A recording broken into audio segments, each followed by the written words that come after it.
Well, it's special for me that I've been part of the community for a long time, but it is also special in the sense that it's extremely diverse what we get as, what we attract as people and what we try to do. So you have what I call hardcore chromatographers. So we have one line in the program where people are really worried about the fundamentals and the technology, and so that's extremely important because that's what makes the technique progress. But you also have communities where HPLC is vital as a tool, and traditionally that's the pharmaceutical field. Is still very big, but it's pharmaceutical and biomedical, biopharmaceutical. That group of applications is very big, but it ranges much further.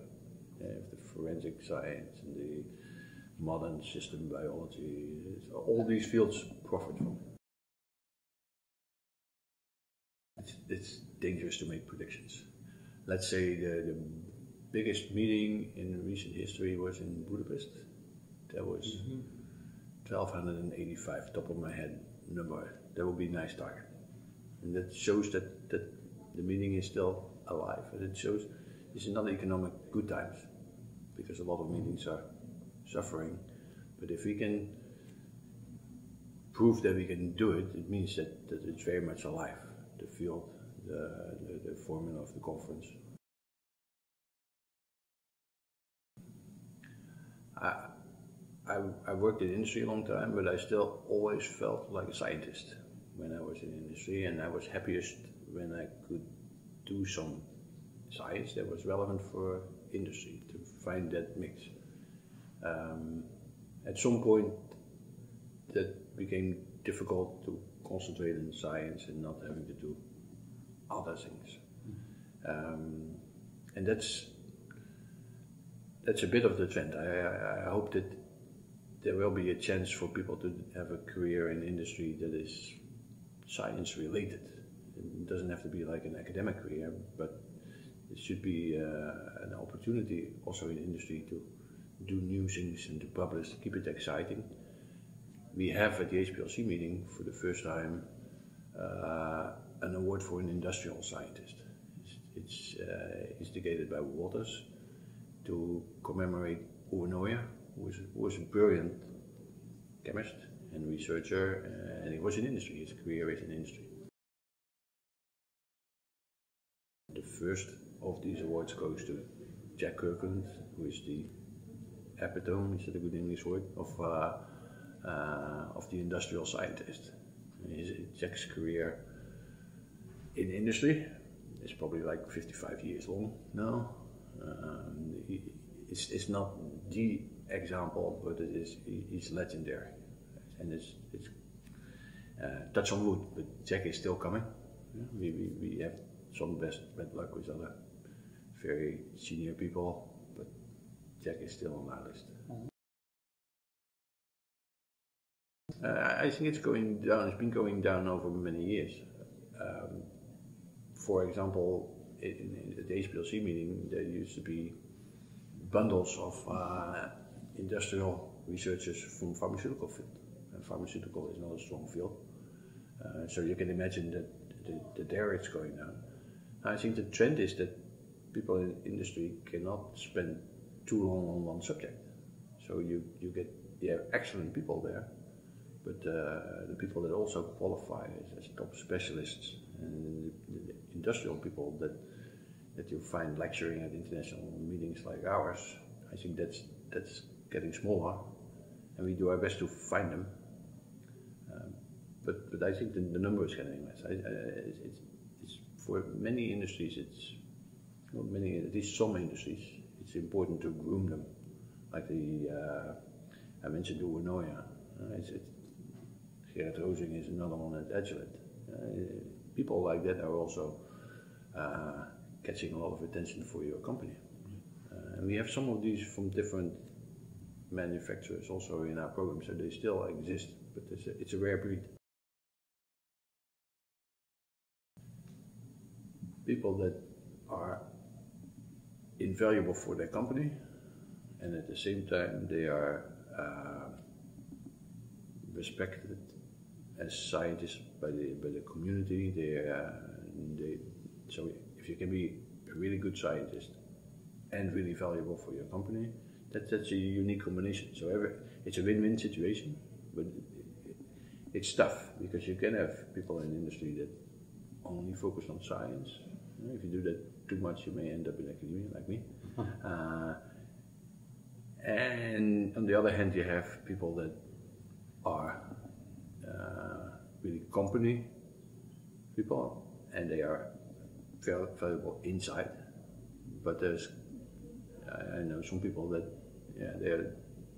you don't take them 100% serious as a scientist. When there's a lecture from UNO, you say it's scientifically correct. It's not a commercial. It would be like close to 100% science. Right. And that's a difficult balance to strike. And the fact that it is not easy to find lots of candidates means that it's something to promote. Right. Yeah. The award is also available in the years to come. So after Jack Kirkland, who is obvious, he's not just qualified, he may be overqualified, but to find next winners, that means that we have to have equally good people, or equally good, at least really good people. I'm an analytical chemist or analytical scientist, and somehow, if we don't take ourselves seriously, nobody else will do that. You're an analytical chemist, so you've been there, and you get the feeling, it's only analytical chemistry. And in part, it can be that other people say, well, you're only analytical chemistry, but it also comes from within ourselves. So if we don't show what we can do, nobody else will say, oh, analytical chemistry is something really useful and special. So it's also up to us to make it clear what we do and how important we are. And in the pretty long time already, now that I'm an analytical chemist, I recognize the need that we show how important the field is. So that's what we're doing. You can say as an analytical chemist, as a university professor, this is important, but it's pretty meaningless. At the moment that Coast has 60 partners and partners pay for Coast to exist, it's also a community. They all say that this is an important field. And so Coast is a good answer to say, look at, this is an important field, things have to happen. And in the first instance, as an academic person, you think about research. But when you get the community together, they say, well, research is nice, we also want to talk about instruments and how best to use them, and especially industry says we need to focus on education because we cannot get good people. So there's a great demand for analytical chemists. There's lots of unemployment among young people, not among analytical chemists. And that's especially for analytical chemistry because we make a few molecules as chemists, but there's a lot more measurement going on. And in food science, we don't want to synthesize everything we put in our food, but we do have to measure everything we put in. Yeah, we measure the human body, it's not a synthetic thing. So there's an incredible amount of work for analytical chemists. And we need to educate more good people, and that's what industry is telling us. And that's in an economically difficult time. Industry is still helping us pay for the education programs. So it shows that there is a real need. And if you are building a community, it's not just like saying, oh, but we want to do nice research. If there's a need to train good people, then that's also part of what you have to set out to do.